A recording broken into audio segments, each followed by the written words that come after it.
चलिए ठीक है। अब देखो कुछ तुम यहाँ पर एक दो सवाल और कर लो, चलो ठीक है। देखो कुछ क्वेश्चन देखो ऐसे आते हैं, एक सवाल लिखते हैं। क्वेश्चन आ गया, limit n approaches to infinity 2 raise to n plus 3 raise to n plus 5 raise to n upon 1 upon n। ठीक है, हमें यहाँ पर ये लिमिट निकालना है, 2 raise to n plus 3 raise to n plus 5 raise to n की whole power 1 upon n। इस क्वेश्चन पर हमें काम करना है, हमें यहाँ पर इस फंक्शन की जो है वो लिमिट निकालनी है। ठीक है, तो देखते हैं फिर कैसे करेंगे इस सवाल को। ठीक है, पहला काम क्या होता है, फॉर्म चेक करना है ना। पहला काम क्या होगा, सबसे पहले हमारा काम होगा फॉर्म चेक करना। हम क्वेश्चन में जो इनडिटर्मिनेंट फॉर्म बन रहा होगा उसको आइडेंटिफाई करेंगे, उसके बाद अपना काम करना स्टार्ट करेंगे। तो अगर n अप्रोच करेगा इन्फिनिटी को, तो ये लिखा है 2 रेज टू इन्फिनिटी, ये अप्रोच करेगा इन्फिनिटी को। ये लिखा है 3 रेज टू इन्फिनिटी, ये अप्रोच करेगा इन्फिनिटी को। ये लिखा है 5 रेज टू इन्फिनिटी, तो ये अप्रोच करेगा इन्फिनिटी को। तो इन तीनों का सम कितना आ गया, इन तीनों का सम इन्फिनिटी आ गया। तो बेस जो है यहाँ पर वो अप्रोच किसको कर रहा है, वो अप्रोच कर रहा है इन्फिनिटी को। और अगर हम एक्सपोनेंट की बात करें तो वो किसको अप्रोच करेगा, तो वो 1 अपॉन इन्फिनिटी यानी कि किसको अप्रोच करेगा, यानी कि जीरो अप्रोचिंग आएगा। ठीक है, तो क्वेश्चन में फॉर्म क्या बन चुका है, क्वेश्चन में फॉर्म बन चुका है अपना infinity raise to zero approaching. ठीक है, base is approaching toward to infinity and exponent is approaching toward zero. इस तरह का फॉर्म यहां पर बन चुका है। अब अगर इस तरह के फॉर्म पर हमें काम करना होता है तो हम क्या करते हैं उस केस में, एक तरीका तो हमने कल सीखा था कि हम दोनों तरफ लॉग ले लेंगे। ठीक है, उसका भी यूज कर सकते हैं, लॉग का भी यूज कर सकते हैं, लॉग से भी बिल्कुल आंसर आएगा। दोनों तरफ लॉग लें और फिर क्वेश्चन को डील करें, वो बिल्कुल सही तरीका है, उसमें कोई दिक्कत नहीं है। एक तो अपन उसका यूज कर सकते हैं, बिल्कुल सही है वो। ठीक है, लेकिन एक चीज तुम यहाँ पर ये समझो, उससे भी आसान तरीका मेरे पास रहेगा, उससे भी इजीली मैं क्वेश्चन पे काम कर सकता हूँ। देखो कैसे करूंगा, देखो मैं जैसे अगर मेरे पास बेस में बजाय एक एलिमेंट लिखने के अगर बेस में 3-4 नंबर्स का सम लिखा हुआ है, जैसे यहाँ पर इस क्वेश्चन में क्या हो रहा है, बेस के अंदर 3 नंबर्स का सम लिखा हुआ है। तो देखो मैं क्या कर सकता हूँ, मैं यहाँ पर ये कर सकता हूँ कि जो सबसे बड़ी क्वांटिटी है इन तीनों में, तुम उसको कॉमन लेके बाहर निकाल दो। ठीक है, ये हम काम कब करते हैं, इस तरह के क्वेश्चंस हम कब कर पाएंगे, जब बेस में 2 या 3 एलिमेंट का सम लिखा हुआ हो, तब इस तरीके से हम क्वेश्चंस को डील करते हैं। ठीक है, तो मैं क्या करूंगा, देखो इस सवाल में तो ये आ गया limit n approaches to infinity. ठीक है, ये ऐसे लिखा हुआ है, जो सबसे बड़ा टर्म है इन तीनों में, तुम उसको बाहर निकाल दो, ब्रैकेट से बाहर निकाल दो। अगर बेस के अंदर एक की बजाय 2-3 नंबर का सम लिखा हुआ है, तो बताओ ये 3 नंबर में सबसे बड़ा कौन होगा, तुम बताओ। 2 raise to n, 3 raise to n, 5 raise to n, बताओ मुझे इन सब में सबसे बड़ी क्वांटिटी कौन है। तो आंसर है सबसे बड़ी 5 क्वांटिटी है रेस्टोरेंट। 5 raise to N. ठीक है, तो मैंने क्या किया, कॉमन ले लिया उसको, है ना, कॉमन ले लिया। तो मैंने कॉमन ले लिया 5 रेज टू एन को, तो जब यहां से कॉमन आएगा तो अंदर क्या बनेगा, तो अंदर बनेगा यार 2 अपॉन 5 रेज टू एन। ठीक है, ये बनेगा। फिर इधर बनेगा 3 अपॉन 5 रेज टू एन, और इधर बनेगा 5/5 रेज टू एन। तो ये इस तरीके से आ गया। अभी तो मैंने ब्रैकेट के अंदर क्या किया, 5 रेज टू एन को मैंने कॉमन ले लिया। तो इस तरीके से मेरे पास यहाँ पर क्या आ चुकी हैं, टर्म्स आ चुकी हैं। अब क्या कर रहा हूं मैं, इस 5 रेज टू एन को जो ब्रैकेट से बाहर निकाल देता हूं। अब क्या करूंगा, इस 5 रेज टू एन को हमने क्या किया, ब्रैकेट से बाहर निकाल दिया। तो जब ये बाहर निकलेगा ब्रैकेट से, तो ब्रैकेट से बाहर कैसे निकलेगा, अपन जानते हैं इस पूरे की होल पावर एन 1/n लगी हुई है। तो इसकी ये जब बाहर निकलेगा तो इसकी पावर भी क्या आ जाएगी, 1/n आ जाएगी। अब अंदर क्या लिखा हुआ है, अंदर लिखा हुआ है 2/5 raise to n plus 3/5 raise to n plus 1, और इसका होल पावर कितना है, इसका होल पावर 1/n है। ठीक है, अब कितना आ गया बताओ मुझे, ये कितना आ गया, तो ये आ चुका है a raise to b raise to c, ऐसे आ चुका है। कितनी वैल्यू आएगी इसकी, इसकी वैल्यू आ जाएगी A raise to B C. ठीक है, क्या लिखा हुआ है, A raise to B raise to C लिखा हुआ है, तो वैल्यू क्या आ जाएगी, बी सी, यानी कि एन इंटू 1/n ये आ जाएगा। ठीक है, तो ये कितना आ गया, ये तो 5 आ गया। अंदर क्या है, अंदर 2/5 raise to n plus 3/5 raise to n plus 1 raise to 1/n ऐसे लिखा हुआ है। ठीक है, तो ये तो 5 हो जाएगा यार, क्लियर बात है, क्योंकि n से वो n कट ही जाएगा। तो ये तो कितना आ गया, ये तो 5 के बराबर ही आ गया। ठीक है, तो ये तो यहाँ पर डेफिनेटली 5 हो चुका है। तो ये तो कितना आ गया भाई, ये तो 5 आ गया। अब तुम इस पे आ जाओ, अब तुम इसको देखो ये कहाँ जा रहा है। ठीक है, तुम इसको देखो ये कहाँ पर जाने की टेंडेंसी रख रहा है, इस चीज को यहाँ पर देखो। तुम देखो, अगर एन अप्रोच करेगा इन्फिनिटी को, तो बताओ मुझे ये 2/5 रेज टू इन्फिनिटी, बताओ कहाँ जाएगा, बताओ कहाँ जाएगा 2/5 रेज टू इन्फिनिटी। तो आंसर है ये जाएगा जीरो की तरफ, क्योंकि ये जो नंबर है वो 2/5 है, और 2/5 तो 0.4 हो गया, है ना। 2 को डिवाइड में करूं 5 से तो 0.4 आएगा। अब 0.4 की तो मैं पावर बढ़ाऊंगा तो वैल्यू घटेगी, क्योंकि अगर बेस 0 से 1 के बीच में होता है तो जितना हम एक्सपोनेंट को बढ़ाएंगे उतनी वैल्यू घटती जाएगी, तो जितना मैं इसका पावर बढ़ाता जाऊंगा उतनी वैल्यू क्या आएगी, 0 के पास जाती जाएगी। तो यानी कि ये जो वैल्यू है ये किसके पास जाएगा, ये जाएगा 0 के पास में, तो ये क्वांटिटी है 0 अप्रोचिंग।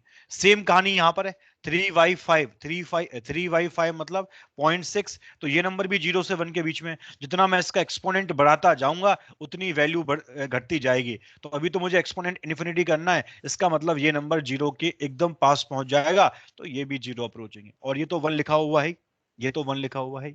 यहाँ पे कितना, यहाँ पर 1 अपॉन इन्फिनिटी है, एन को इन्फिनिटी है, तो ये हो गया 1 अपॉन इन्फिनिटी। और 1 अपॉन इन्फिनिटी किसको अप्रोच करेगा, 0 को अप्रोच करेगा। ठीक है, तो इस तरीके से क्वेश्चन में ये वाला फॉर्म बन चुका है। तो क्या आंसर आएगा, देखो 5, तो 5 ही अलग कर दिया इसको, 0 + 0 + 1 यानी कि 1 अप्रोचिंग। ठीक है, और पावर कितनी है, 1 अप्रोचिंग रेज टू 0 अप्रोचिंग। क्या ये इंडिटरमिनेंट फॉर्म है, क्या ये इंडिटरमिनेंट फॉर्म है, क्या आंसर है, बिल्कुल भी नहीं है। क्योंकि किसको लेके जाएगा बताओ, 1 रेज टू इन्फिनिटी होता तो बनता, अभी लिखा है 1 रेज टू 0, तो कितना जाएगा, तो ये तो पक्का जो है वो 1 को ही अप्रोच करेगा। क्योंकि 1 रेज टू 0 हम करेंगे तो वैल्यू कहाँ लेके जाएगा, 1 की तरफ लेके जाएगा। किसी भी नंबर का अगर एक्सपोनेंट 0 होता है तो 1 की तरफ लेकर के जाएगा, तो ये वैल्यू 1 की तरफ जाएगी। तो 5 × 1 यानी कि ओवरऑल वैल्यू कहां पर जाएगी, 5 की तरफ जाएगी। और जहां पर ओवरऑल वैल्यू अप्रोच करना चाहती है उसी को हम लिमिट बोलते हैं फंक्शन का। तो इसका लिमिट किसके इक्वल आ गया, इसका लिमिट 5 के इक्वल आ गया। ऐसे हम डायरेक्टली लिमिट निकाल सकते हैं। ठीक है, तो ये वाला काम हम कब करते हैं, जब बेस में 3-4 फंक्शंस का सम लिखा हुआ है, तो उसको जो सबसे बड़ा है उसको बाहर निकाल करके फिर हम क्वेश्चन को ऐसे डील करते हैं। ठीक है, हालांकि हम चाहते इस सवाल को तो वही लॉग लेके भी कर सकते थे, लेकिन बजाय लॉग के मुझे थोड़ा ये आसान लगता है तो मैंने इसलिए यहां पर कर लिया। बाकी हम लॉग से भी क्वेश्चन को सॉल्व कर सकते थे। ये वाला टेक्निक कब यूज करेंगे, जब बेस के अंदर 3-4 फंक्शंस का क्या लिखा हुआ है, 3-4 फंक्शंस का सम लिखा हुआ है, तो उस केस में हम इस टेक्निक का यूज करेंगे। ठीक है, क्या सब बच्चों को बात समझ में आई, है ना, हाँ बोलो यार। सर। क्या सब लोग फील कर पाए चीजों को, यस सर। किसी को डाउट कुछ भी तो पूछो, इसमें आगे बढ़े। हाँ सर। चलो ठीक है, आगे बढ़ जाते हैं। अच्छा तुम एक दो रिजल्ट और लिख लो, मैं रिजल्ट तुमको लिखवाना भूल गया था उस टाइम पर। ठीक है, तुम एक दो रिजल्ट और लिख लो, है ना, मैं इनवर्स फंक्शन की बात करना भूल गया था वहां पे, तुम इनको भी लिख लो। ठीक है, कि क्योंकि देखो जैसे हम साइन एक्स बाई एक्स की बात करें, तो ऐसे ही तुम एक दो रिजल्ट ये भी लिख लो कि अगर हम बात करें limit x approaches to 0 sine inverse x upon x की बात करेंगे, तो ये लिमिट भी किसके इक्वल आएगा, 1 के इक्वल आएगा। ठीक है, इसको हम एक्सपेंशन से भी प्रूव कर सकते हैं, हम जानते हैं साइन इनवर्स एक्स का एक्सपेंशन भी हमने लिखा था। तो उस एक्सपेंशन का यूज करके अगर हम इफेक्टिव टर्म की बात करेंगे तो वहां से ये लिमिट भी कितना आएगा, ये लिमिट भी 1 के इक्वल ही आ जाएगा।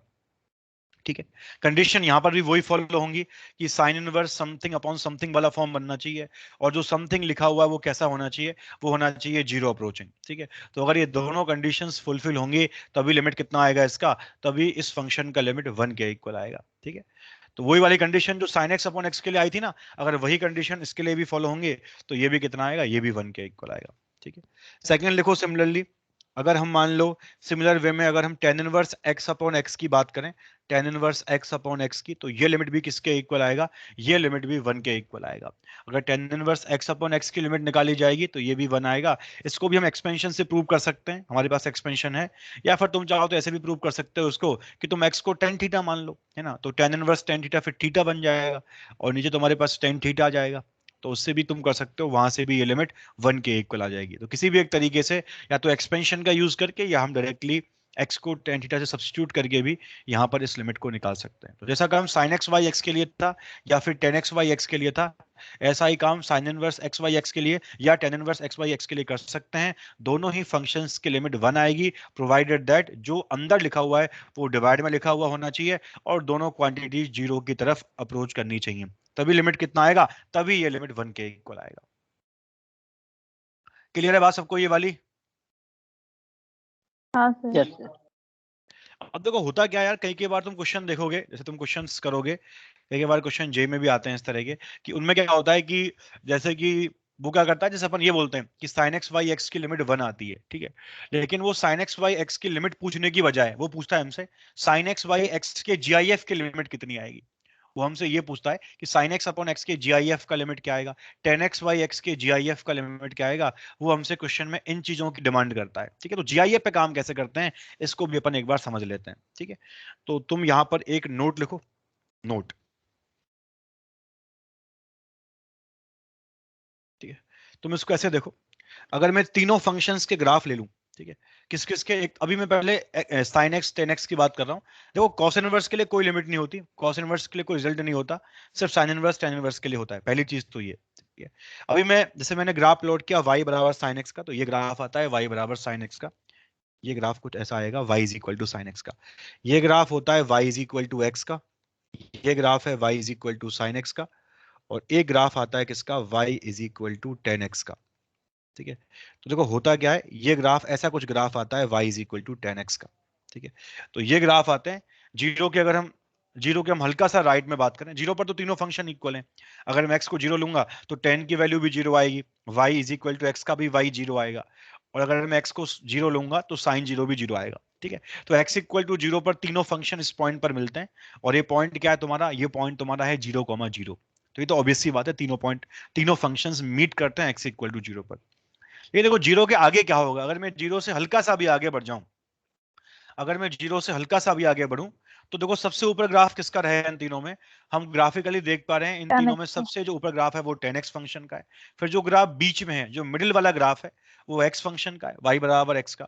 और जो सबसे नीचे वाला ग्राफ है वो किसका है, वो y बराबर sin x फंक्शन का हमारे पास है। ठीक है, तो अगर मैं तुमसे यहां पर ये पूछता कि मुझे निकालना है limit x approaches to zero sin x upon x का, तो ये वैल्यू हमने पढ़ी थी, रिजल्ट के थ्रू देखा भी था इसको, ये 1 आया था। ठीक है, ऐसा क्यों हो रहा था देखो, क्योंकि जब हम एकदम x बराबर जीरो के राइट में जा रहे हैं या लेफ्ट में जाते, अगर हम जीरो की विसिनिटी में बात करते, जीरो के सराउंडिंग में बात करते, तो हम देख पा रहे थे साइन एक्स और एक्स दोनों के ग्राफ लगभग सेम जैसे हैं।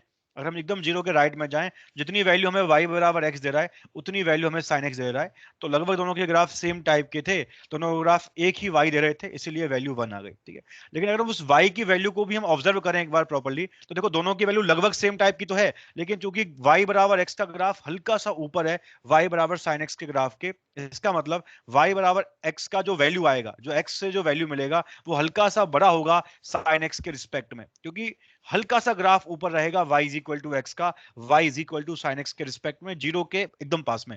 हम जो भी बात कर रहे हैं वो जीरो के एकदम पास में कर रहे हैं, तो ये वाली जो वैल्यू है वो कैसी है, हल्की सी बड़ी है।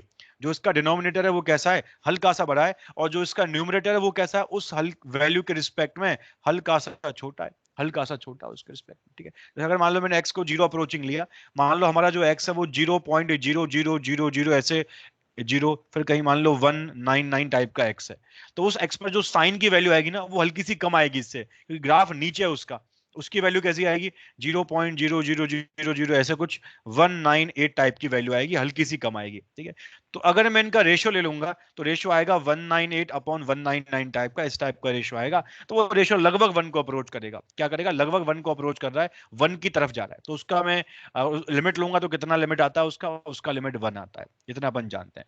लेकिन दिक्कत क्या आ गई, दिक्कत ये आ गई कि जब मैंने इसको जीआईएफ के अंदर ले लिया, जब मैंने क्या किया, इस एक्सप्रेशन को जीआईएफ के अंदर ले लिया, यानी कि अगर मैं तुमसे ये पूछूं कि मुझे निकालना है limit x approaches to zero, अब मैंने जीआईएफ को इसमें इन्वॉल्व करा दी, तो अब मैं निकाल रहा हूं GIF sine x upon x का लिमिट, क्या अभी भी इसका आंसर 1 आएगा क्या, तो अब ऐसा नहीं होगा, क्यों नहीं होगा, नहीं। क्योंकि हल्की सी वैल्यू छोटी हो चुकी है, ये 1 से 0.99 टाइप का वैल्यू रहेगा, और अगर मैं 0.999 टाइप के नंबर का ग्रेटेस्ट इंटीजर लूंगा तो वो किसके इक्वल आएगा, वो जीरो के इक्वल आएगा, क्योंकि वो कभी 1 हो ही नहीं रहा, वो हल्का सा क्या है, छोटा है 1 से। ठीक है, तो वो वैल्यू कैसी है, वो वैल्यू 0.99 या 0.98 टाइप की है, और जब भी मैं 0.99 या 0.98 टाइप के नंबर का ग्रेटेस्ट इंटीग्रल वैल्यू निकालूंगा तो वो वैल्यू किसके इक्वल आएगी, जीरो के इक्वल आएगी। तो इसीलिए जब भी तुम्हारे पास जीआईएफ वगैरह इन्वॉल्व हो चुके हैं सवालों में, तो तुम क्या बोलोगे उस केस में, साइन एक्स वाई एक्स की लिमिट किसके इक्वल आएगी, उसके जीआईएफ की लिमिट किसके इक्वल आएगी,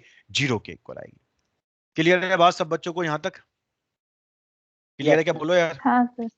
चलो, ऐसे ही अगर मैं तुमसे ये पूछता हूं कि मुझे लिमिट निकालना है 10x अपॉन एक्स फंक्शन का, 10x अपॉन एक्स फंक्शन का, तो ये लिमिट कितना आया था, 1 आया था। क्यों आया था, क्योंकि अगर हम एकदम जीरो के सराउंडिंग में, तो दोनों फंक्शंस की 10x की और x की वैल्यू क्या है, 10x फंक्शन की और x की वैल्यू लगभग बराबर है। हालांकि 10 का ग्राफ हल्का सा ऊपर है अब की बार x से, y बराबर x से हल्का सा ऊपर है।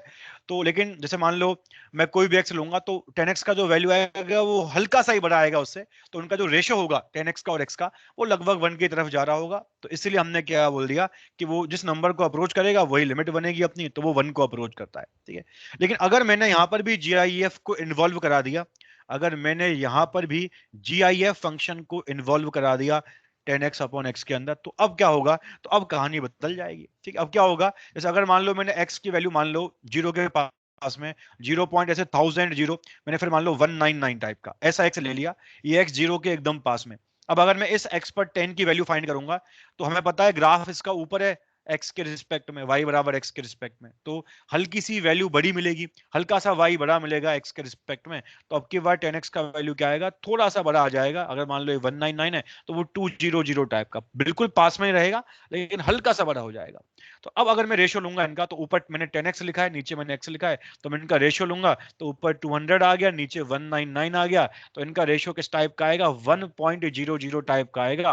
और जब मैं 1.001 टाइप का GIF लूंगा, बताओ क्वांटिटी कहां जाएगी, क्वांटिटी अप्रोच करेगी 1 को। इसीलिए इसका GIF किसके इक्वल आएगा, इसका तो GIF भी 1 के इक्वल आएगा, क्योंकि ये जो वैल्यू है वो, एक मिनट, ये जो वैल्यू है वो कैसी है, हल्की सी 1 से बड़ी है, क्योंकि ग्राफ कैसा है, ग्राफ 10x का हल्का सा ऊपर है 1 से, तो 1 पॉइंट समथिंग टाइप का एक्सप्रेशन आएगा। और जब मैं 1 पॉइंट समथिंग टाइप के एक्सप्रेशन का ग्रेटेस्ट इंटीजर लूंगा तो वो 1 के इक्वल आएगा। हाँ बोलो, आप बोलो, तुम्हारा जो भी डाउट है पूछो। सर ये x/10x का ग्रेड GIF तब क्या होता होगा तब सर? जीरो, तब जीरो आएगा आंसर। वो क्वेश्चन अपन करेंगे अभी, तब जीरो आंसर आएगा, क्योंकि अगर मैं x/10x का GIF लूंगा तो x बड़ा होगा, तो ऊपर, सॉरी, x छोटा होगा तो ऊपर वाली क्वांटिटी छोटी हो गई, नीचे वाली क्वांटिटी बड़ी हो गई। तो जो ये GIF के अंदर का क्वांटिटी है 0.99 टाइप का रहेगा, मतलब 1 के लेफ्ट से 1 की तरफ आएगा, तो उसका GIF तो जीरो आएगा यार। जैसे अगर मैं यहाँ पे भी उल्टा कर देता, मान ले अगर मैं यहाँ पे कर देता XY sin x का GIF, तो वो 1 आता, क्योंकि अगर XY sin x का मैं GIF का लिमिट लूंगा तो x तो बड़ा होगा ना sin x से यार। तो अगर x बड़ा है sin x से तो फिर क्या होगा, न्यूमरेटर बड़ा हो गया डिनोमिनेटर के रिस्पेक्ट में, तो वैल्यू 1.00 टाइप की आएगी, तो उसका GIF फिर 1 आएगा। फर्क पड़ेगा वो क्वेश्चन किस तरह सेट कर रहा है, सर समझ लो इस बात को, उल्टा करेंगे। हाँ बोलो बोलो। सर तो हम x/sin x को भी जब लिमिट एक्सटेंडिंग टू 0 तो हम उसको भी 1 लिखते हैं, और जब बिल्कुल बिल्कुल, x/10x हो उसको भी 1 लिखते हैं। XY10x नहीं, अगर मतलब GIF नहीं है तो फिर तो 1 लिखेंगे, क्योंकि GIF नहीं है फिर तो 1 को ही अप्रोच करेंगे, है ना, फिर तो अप्रोचिंग क्वांटिटी की बात हो रही है। लेकिन अगर GIF आ गया तो फिर तो ये देखेंगे कि 1 के लेफ्ट में या 1 के राइट में, क्योंकि GIF को फर्क पड़ता है इस चीज से कि 1 के लेफ्ट में या 1 के राइट में। हाँ सर। अगर अगर मान लो GIF इसमें इन्वॉल्व नहीं है, GIF नहीं है, तो फिर तो sin XY x हो या XY sin x हो, फिर तो या तो 1 के राइट से 1 की तरफ आएगा या 1 के लेफ्ट से 1 की तरफ आएगा। फिर ये नहीं फर्क पड़ता आपने को कि 1 के लेफ्ट से 1 की तरफ आ रहा है या 1 के राइट से 1 की तरफ आ रहा है, फिर फर्क नहीं पड़ता, क्योंकि फिर तो हम बस ये देखते हैं कि किसकी तरफ आ रहा है, तो 1 की तरफ आ रहा है। लेकिन यहाँ पर फर्क पड़ेगा, क्योंकि वो जिसकी तरफ से आ रहा है उसका हम GIF भी ले रहे हैं। जैसे अगर मैं 1 पॉइंट समथिंग का GIF लूंगा तो वो तो 1 आएगा, और अगर मैं 0.99 टाइप का GIF लूंगा तो वो 0 आएगा। तो GIF को फर्क पड़ता है कि अंदर वाली क्वांटिटी कैसी है, उस हिसाब से वो काम करता है। इसलिए GIF यहाँ पर जो जो मतलब वैल्यूज है उनको अल्टर करेगा, चेंज करेगा। क्लियर है बात सबको, ये वाली सब लोग फील कर पा रहे हैं इन चीजों को?